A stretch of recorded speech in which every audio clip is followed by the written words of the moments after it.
Olá, seja bem-vindo ao Painel Univale. O nosso assunto hoje é a população indígena. Qual a realidade, do Xoklen que vive em Santa Catarina? Esse foi o tema de uma pesquisa que resultou em um livro. E o nosso convidado de hoje é o Ivan Serpa, historiador do Instituto Federal Catarinense, que é o autor do livro Os Índios Xoklen em Santa Catarina. Obrigado pela sua presença, Ivan. Ivan, como é que você se interessou por um tema assim tão abrangente e polêmico para essa pesquisa? Bom, inicialmente, bom dia, Almeri. Quero agradecer a oportunidade de estar aqui na TV Univale falando desse tema tão importante, que são os índios Xoklen em Santa Catarina. Justamente o tema inicial, a ideia de escrever um livro foi a percepção de que a população de Santa Catarina tem uma população muito mestiça, não apenas os índios que estão hoje lá na reserva de José Boatê, que descendem desses índios primitivos de Santa Catarina, os Xoklen, mas a gente tem toda uma população fora da reserva indígena também, que é mestiça e que descende desses indígenas que foram exterminados em Santa Catarina entre final do século XIX e início do século XX. Uhum. Então, a percepção minha, enquanto catarinense, nasci e me criei aqui no estado de Santa Catarina, de que da existência dessa população, tanto lá dentro da reserva dos índios que estão aldeados em José Boatê, no Médio Vale do Itajaí, como os que ficaram fora, porque tem um fenômeno interessante aí, tem muitos descendentes desses indígenas vivendo fora da aldeia e que partilham, ainda que de forma fragmentária, grande parte dos valores culturais dessa etnia. Uhum. Eles vivem fora trabalhando em empresas, é isso? Fora das aldeias, é isso? Sim, sim. Nós temos hoje aí não tem dados precisos, mas com certeza uma grande parcela da população de Santa Catarina é descendente desses indígenas. Vou explicar por quê. No final do século XIX, houve um processo de extermínio dessa etnia, um processo patrocinado pelo governo do Estado para garantir a efetivação das colônias alemãs em Santa Catarina. Então, por exemplo, Blumenau foi toda feita, os imigrantes alemães que ali se fixaram, foram sobre terras indígenas, Xoklen. E esses índios, entre 1896 a 1912, eles foram exterminados. Nossa. A mando do governo do Estado. Isso é uma mancha muito grande na história catarinense. Sim, uma mancha muito grande. Nós, catarinenses, desconhecemos. Isso foi veiculado na Europa, houve denúncias em várias instituições de antropologia na Europa na época. E, infelizmente, houve esse processo de extermínio dessa tribo. Uhum. Mas algumas crianças, especialmente meninas, adolescentes, entre 8, 12 e 15 anos, foram poupadas do extermínio. Uhum. Os chamados bugreiros, que eram os caras que caçavam índio, eles tinham esse hábito de poupar essas meninas adolescentes e trocar por qualquer quinquilharia em povoados próximos, trocar por uma ferradura de cavalo, um café, Escravização também. Isso. E acabaram essas meninas sendo aculturadas, sendo incorporadas à sociedade envolvente, principalmente por colonos alemães das comunidades próximas ali, do atual município de Ibirama, José Boatê, aquela região ali onde fixavam-se os índios Xoklen. Dona Ema. Isso, aquela região ali no Médio Vale do Itajaí. E essas meninas acabaram gerando prole, dando origem a uma descendência. Hoje nós temos netos, bisnetos dessas crianças que foram aprisionadas, que é uma coisa que pouca gente se apercebe, que essa população que resultou, que descendeu dessas meninas poupadas na época, hoje também fazem parte dessa cultura indígena de Santa Catarina. E um dos capítulos do meu livro justamente é buscar perceber a presença ainda fora da aldeia lá de Birama de algumas características da cultura Xoclengue. Esses indígenas, né, esses índios, eles são o que os imigrantes, né, os colonizadores aqui do Vale do Itajaí chamavam de bugres. Sim. Por exemplo, a escritora Urda Krieger, no livro Verde Vale, ela se refere muito a isso, né? Sim. É isso, então, eles são os bugres, na realidade. Sim. Que os europeus chegaram e ficaram assustados e tudo mais. Exato. Com a presença deles, que já eram os donos das terras, né, Ivan? Exatamente. Então, eram os chamados bugres, que é uma expressão pejorativa, né, de buger, né, que significa pagão, aquele que não é cristão, né, então que seria o oposto do cristão, né, seria aquele condenado, né, com uma mácula, né, de não ser cristão, bugre, que é um rótulo que o europeu coloca no indígena. Né? Também chamados de botocudos, pelo enfeite de madeira que eles usavam nos lábios, né, no lábio inferior, os meninos,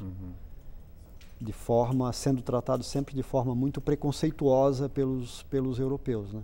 E hoje como é que está a situação desses índios, a manutenção da cultura deles, Ivan? O que você detectou nessa pesquisa, nessa investigação? Atualmente eles, lá dentro da terra indígena, eles preferem ser chamados de terra indígena Laclanô hoje, né? Que é ali naquela região a subdivisão da etnia Xoclengue, né? Que existem 3 grandes divisões dos Xoclengues no estado, que é os da Serra Catarinense, lá em cima na região de Fraiburgo, Videira, do Médio Vale do Itajaí, na região de Birama, ali, e no sul do estado, próximo a Criciúma. Então, essa região ali do Médio Vale, eles chamam de etnia Laclanô, eles preferem que sejam chamados, então, de terra indígena Laclanô. Né? E essa região ali, sem dúvida, é um povo que sofre pesado preconceito, né, pela descendência indígena deles, por toda a situação que eles vivenciaram e vivem numa situação hoje ainda bastante difícil lá naquela região. Houve também a questão da construção da barreira, né, em José Boatê, o que espremeu ainda mais, né, as terras indígenas, né, Ivan? Sim, exatamente. Então, a construção da barragem norte ali, né, em José Boatê, que é um importante equipamento para evitar enchentes no Vale do Itajaí, principalmente na região abaixo ali, né, do Blumenau e tal, foi uma obra que trouxe muitos problemas ali para os indígenas Xoclengue, né, porque ela inunda grande parte da reserva, né, ela trouxe problemas seríssimos, dificulta a passagem, né, as vias de comunicação deles ali são precaríssimas, especialmente na região ali da barragem.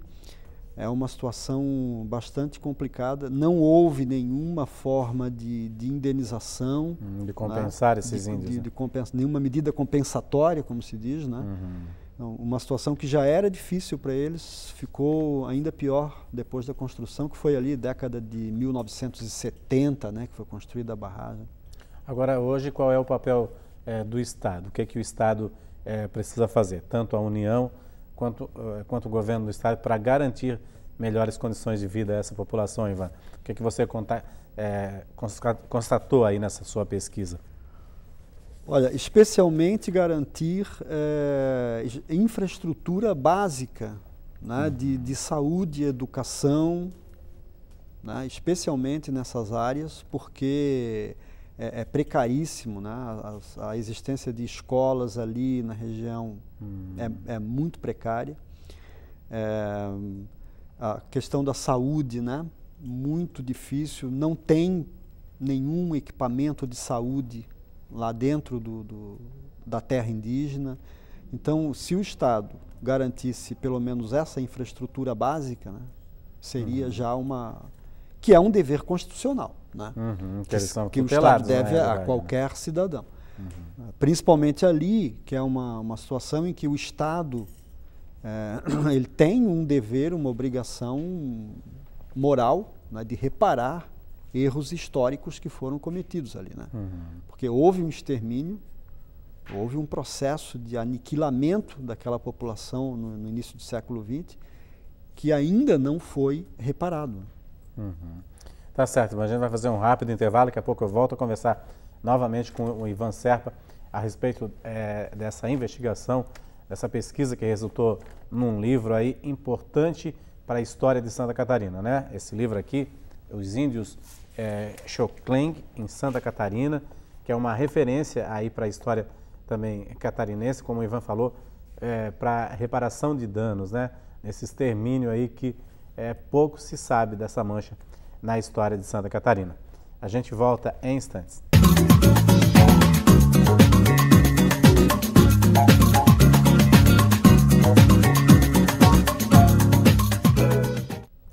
Olá, estamos de volta com o Painel Univale. Para você que sintonizou a TV Univale agora, o nosso convidado de hoje é o historiador e professor do Instituto Federal Catarinense, Ivan Serpa, que fez um trabalho de pesquisa bastante interessante, que resultou num livro, Os Índios Xocleng em Santa Catarina. Esse livro aí é uma importante fonte de consulta para quem quiser saber a realidade dessa etnia no estado. Nós vamos mostrar agora uma outra realidade, que é a realidade dos índios Guarani, que vivem bem próximos aqui, aqui a Biguaçu, né, na aldeia de Biguaçu, e eles lá também lutam para a preservação da cultura indígena dentro da aldeia, embora, né, a aldeia Guarani seja muito próxima a Florianópolis, a São José, a grandes centros do estado, grandes cidades do estado, e também está bem à margem da BR-101. Essa mistura aí de culturas com a sociedade aí branca na realidade, faz aí forçar ainda mais a preservação dessa cultura dentro da aldeia indígena. Vamos dar uma olhada. No principal corredor rodoviário de Santa Catarina, a BR-101, e a poucos quilômetros da capital Florianópolis, são ao todo 4 aldeias da etnia Guarani. O cacique Iral Moreira lidera a maior delas, com 26 famílias. É um dos 8 advogados indígenas que atuam no Brasil. Agora você fez o teu trabalho de conclusão de curso focando na capacidade civil, né? O que isso significa? O que você quis demonstrar na sua banca? Então, até antes de 88, as populações indígenas viviam na tutela da FUNAI, então sempre teria que ter alguém dando assistência, né? Então, a partir de 88, com a Constituição de 88, isso modificou, onde os indígenas têm a plenitude da sua capacidade. Isso atrapalhava, por exemplo, em conquistar direitos assim como fazendo um crediário numa loja, ter a carteira assinada, os direitos trabalhistas garantidos, é isso? Exatamente, e esse era o ponto principal, porque imagina se nós estivéssemos ainda nesse regime, eu não teria nem a capacidade hoje, né, de exercer a função que eu exerço hoje, né, que é de advogado, por exemplo. A manutenção da cultura guarani é defendida através da educação.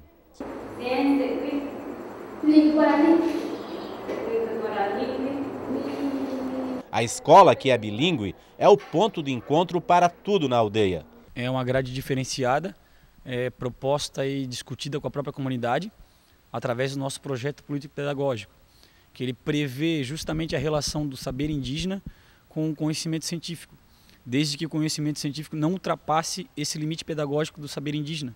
Então, o foco da nossa pedagogia é revitalizar a cultura guarani e fortalecimento dela. Na verdade, uns 5 anos, 6 anos para cá, está bem mais difícil preservar, né, a cultura, porque assim tem essas tecnologias, né, e as crianças assim, então mais conectado, né? Então é bem mais difícil para a gente. De primeira era bem mais fácil, que não tinha, né? Internet, televisão, agora está mais difícil. Na casa de reza, as professoras indígenas preparam as sementes de milho para uma aula fora da escola. O contato com a terra através da prática da semeadura é uma das apostas para equilibrar as interferências urbanas. Adriana leva para a aldeia os conhecimentos que obteve como formada na primeira turma de licenciatura intercultural indígena da Universidade Federal de Santa Catarina. Eu busquei mais conhecimento para dentro da aldeia, mas assim, da maneira que eu levei um pouco do conhecimento aqui de dentro para fora, eu trouxe, né? Assim, mas só os que vão me ajudar dentro da sala de aula, né? Então, ela me aperfeiçoou bastante em relação ao meu próprio trabalho, né? Que é trabalhar com as crianças. Né?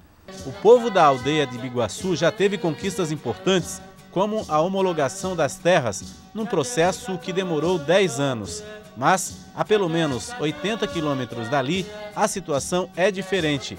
A comunidade Guarani do Morro dos Cavalos até já fechou a rodovia em protesto pela homologação das terras, num processo que se arrasta por 22 anos.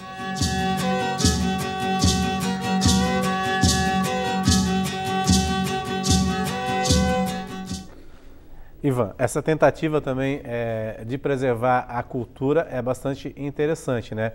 Embora os Xokengles, eles moram numa área mais reservada, também há essa interferência bastante grande na aldeia indígena no que se refere à preservação da cultura. Sim, pelo mesmo problema citado aqui na questão dos índios guaranis, né? Hoje a internet, né? Então, principalmente através das redes sociais, tem uma penetração muito grande nas novas gerações, na juventude indígena. Isso ocorre tanto no litoral, nos índios guaranis, quanto no interior com os índios Xokleng, né? É uma coisa natural do jovem. Eu que sou professor de ensino médio sei muito bem o que é isso. Eles estão o tempo todo ali com os celulares. Tal. E isso interfere, sem dúvida, né, na preservação dos valores, né, desses indígenas. Mas eu vejo assim, essa questão não como uma coisa trágica para a cultura, uma coisa ruim. Né? Penso que não é negando a tecnologia que nós vamos preservar a cultura. Acho que a cultura tem que se aliar à tecnologia. Porque a tecnologia é um meio, não é? Ela é um meio de comunicação, uma forma de comunicação. Né? E a cultura é conteúdo, né? É significado. Então você pode tranquilamente utilizar essas tecnologias para preservar as culturas. Eu vejo hoje, por exemplo, em redes sociais como o Facebook, por exemplo, né? Muitos grupos de discussão indígena, né? Muitos blogs, sites de pessoas conectadas à internet visando promover os valores culturais, né? de várias tribos indígenas do Brasil, inclusive os Xokleng. Né? Exatamente. A gente tem lá na reserva o Namblá Gakran, que é inclusive um colaborador do meu livro, que escreveu 2 capítulos, é descendente, é neto de índios Xokleng, é doutor em linguística pela Universidade de Brasília, e um cara que está extremamente conectado, a presença dele na internet, nas redes sociais é grande, na colaboração em grupos de discussão. Então eu não vejo uma coisa assim antagônica entre a tecnologia e a preservação cultural, desde que seja tratada de maneira adequada, né? Porque é uma coisa natural do jovem, né, esse gosto pela tecnologia, que não é só do jovem, é nossa também, né, de todos nós. Então a gente tem que, de repente, relativizar um pouco aquele conceito do indígena isolado lá na aldeia, né? O indígena isolado, né? Aquela ideia mítica do índio vivendo lá, né, nu, com um cocar de penas na cabeça. Isso é uma coisa mítica que a escola trabalha, né, muito, de forma às vezes equivocada, Que deve se desconstruir essa imagem, que deve né? se desconstruir, porque o índio hoje ele está presente na sociedade, envolvente de maneira, não é, como qualquer um de nós, não deixa de ser índio por isso e não necessariamente não deixa de negar a sua cultura. A gente também não pode exigir que o índio fique lá, não é, no mato, isolado, não é, como aquele ser mítico, né, lá do século XIX. Isso hoje é impensável. A gente tem que pensar essa coisa da relação com o mundo moderno. Porque, na realidade, esse isolamento também provoca esse avanço, né? Se o índio for também ficar isolado e não viver conectado, provoca esse avanço da sociedade nas terras. A gente viu aqui essa campanha aí lá do Morro dos Cavalos, também foi graças à rede social, porque a cacique Eunice, que é a cacique dessa aldeia, ela se mobilizou nas redes sociais para tentar dar um jeito nas terras indígenas ali e a negociação com a União, com o governo, para o traçado da BR-101, que é importante desde que haja essa questão sustentável também, né, Ivan? Exatamente. Então, é uma forma de se mobilizar, né? Dos indígenas e seus descendentes se mobilizarem, se organizarem, chamarem a atenção da sociedade, porque ficar isolado lá, né, dentro da mata, não ter essa comunicação, não ter essa forma de conectividade com a sociedade, é uma coisa para o poder, né, ótima, excelente. Vai lá, passa a rodovia por cima da terra indígena e ninguém fica sabendo. Então, hoje, a tecnologia, sendo bem utilizada, ela pode ser um instrumento também mobilizador, né, pela causa indígena, que é importantíssima, né? Infelizmente, nós brasileiros, às vezes, não percebemos, né, a importância que tem a cultura indígena no mundo contemporâneo. Mas ela é fundamental, né? Principalmente por conta da questão da preservação ambiental, que vem junto, né, com a cultura indígena, com a mentalidade indígena. É um dos capítulos que é tratado nesse livro, na questão da cultura indígena e da sustentabilidade, muito importante, que às vezes intelectuais fora do Brasil percebem com muito mais clareza do que nós, né? Hoje a gente tem uma defesa muito mais consistente das terras indígenas do Brasil fora, né, do que aqui dentro do Brasil. Infelizmente, nós brasileiros ainda tratamos o índio de forma muito preconceituosa e não percebemos o valor da sua cultura. Bacana, Ivan. Queria agradecer a sua presença. Só reforçando aqui, esse livro está à disposição aonde, Ivan? Por enquanto, ainda não coloquei à disposição em livrarias, né, mas quem quiser, tiver interesse na obra, pode fazer contato comigo, pode deixar o e-mail aí com o pessoal, né, se tiver interesse. Que é realmente importante exatamente para desmistificar essa questão, desconstruir também essa ideia do que passa, do que a gente sempre aprendeu nos cursos de história, né, Ivan? Então é interessante, assim, realmente um instrumento bastante importante de pesquisa, na realidade, né? Sem dúvida. Tá certo. Queria agradecer a sua presença aqui, Ivan. Parabéns pelo Obrigado. trabalho. Muito obrigado aí pela sua participação aqui. Eu que agradeço. Bom dia. Obrigado. O Painel Univale fica por aqui. Nós voltamos amanhã. Para você, um ótimo dia e até lá.